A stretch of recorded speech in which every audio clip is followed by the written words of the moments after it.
Y así podemos seguir, insisto, toda la noche, y ni siquiera nos metimos con los Pinedo, ni siquiera entramos al staff de ministros de Economía que a partir de 1955 comenzaron a llegar por orden del Fondo Monetario Internacional y por el Banco Mundial y todo el resto de los centros financieros de poder.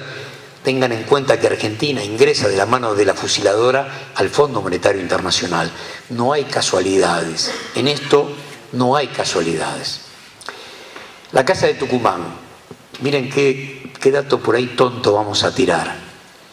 Si yo les pregunto a ustedes, nos paramos ahora frente a la Casa de Tucumán, altiva, de pie, con tanta historia en su interior, ¿qué quedó vivo del 9 de julio de 1816? ¿Qué es verdaderamente herencia de aquella declaración de la independencia? Ese lugar, ese solar, ese predio.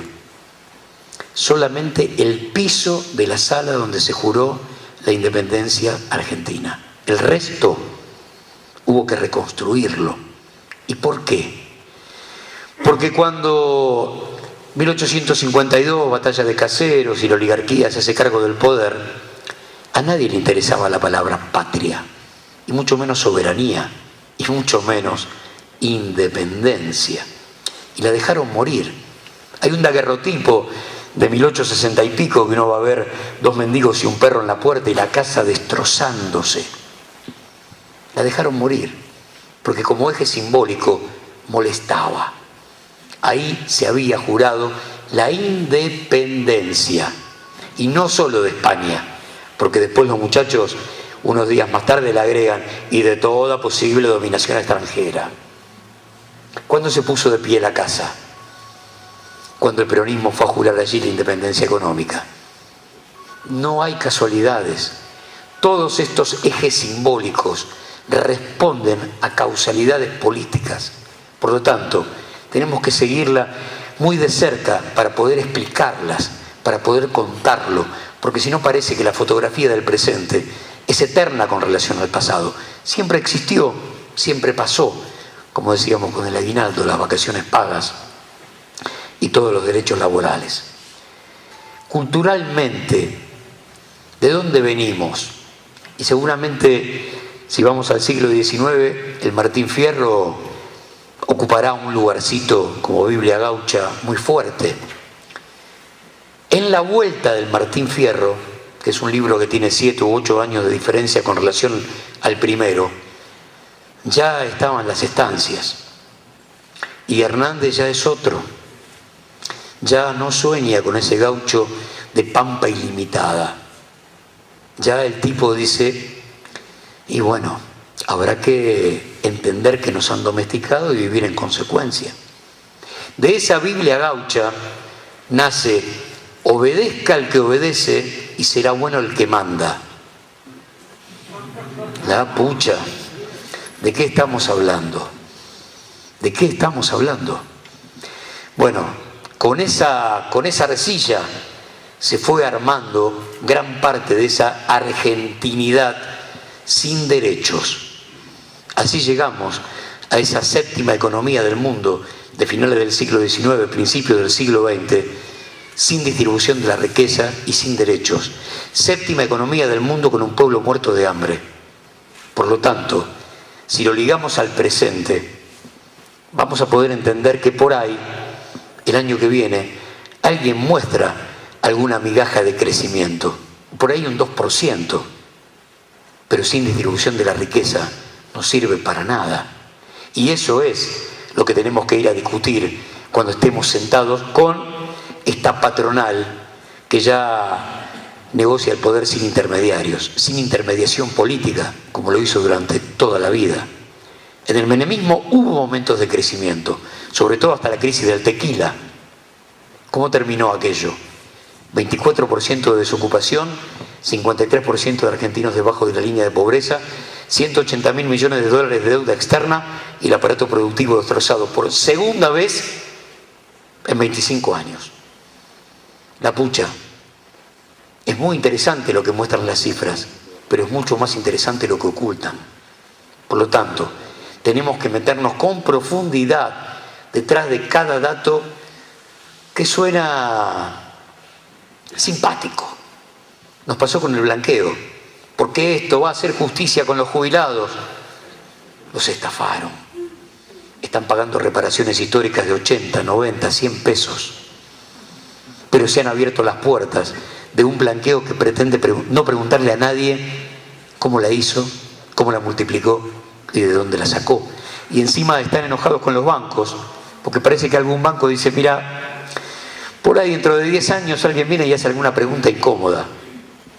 Y trata de traerme gente que no esté tan flojita de papeles. Y están enojados, porque hacen preguntas.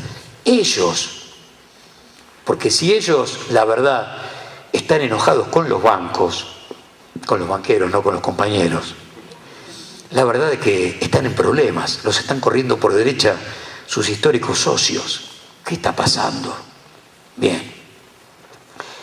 La batalla cultural, por supuesto que tiene un eje fundamental, y para eso el viejo maestro, para eso Jauretche, en Civilización y Barbarie.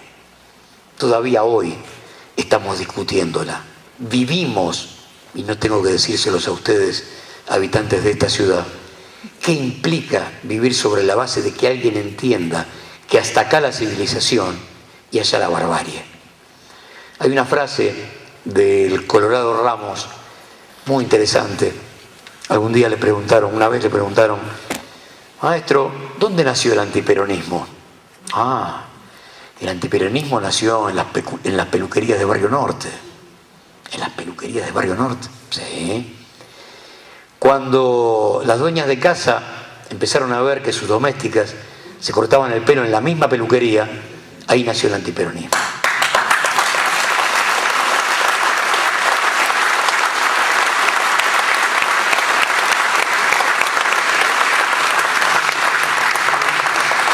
Dalmiro, en Evita, quien quiera oír que oiga, lo explica de una manera por ahí un poco más visceral o con un ejemplo que tiene que ver más con la cuestión de piel. Y él es un viejo, o era, lo perdimos hace poquito, un viejo habitante de Barrio Norte.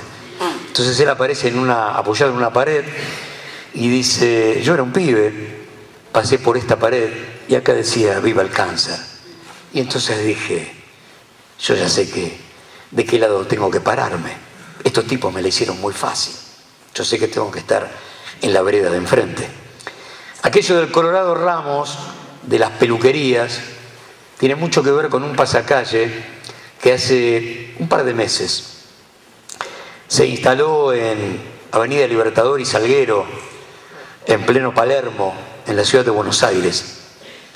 Decía, necesito mucamas, entre paréntesis, como las de antes, vacías de derechos. Y en esto del recorrido histórico hay una frase muy interesante que nosotros rescatamos en algún programa que hicimos de Funes el Memorioso con todas las cintas que venían en la década del 60 desde Puerta de Hierro.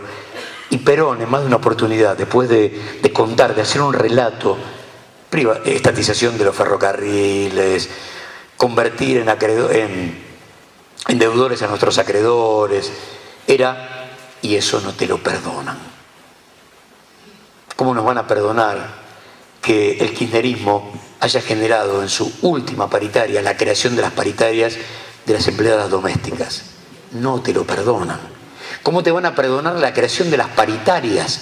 Tratemos de ponernos en la piel de los dos actores, del obrero y del empleador, allá por 1943. Así que yo ahora tengo que discutir salarios con la comisión de base, con un delegado y encima con el Estado como árbitro. No, es inadmisible.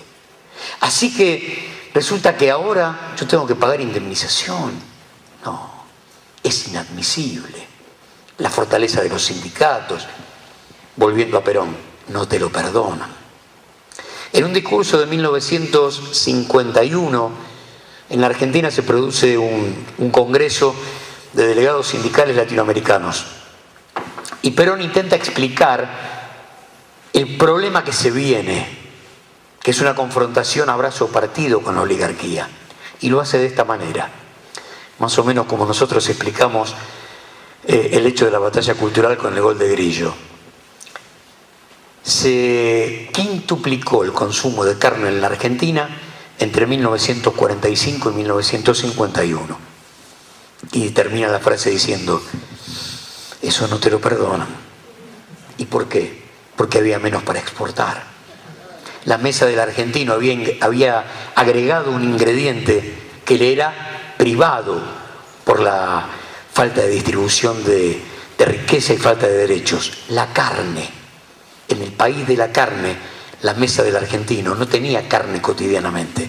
Y de repente, de la mano del salario vigoroso, como locomotora del círculo virtuoso de la economía, mayor demanda comercial, mayor demanda industrial, mayor demanda industrial, mayor demanda laboral, así de simple y así de profundo y efectivo, se había quintuplicado el consumo de un bien con el cual Macoco Alza Unzué iba 6 meses a París a tirar manteca al techo.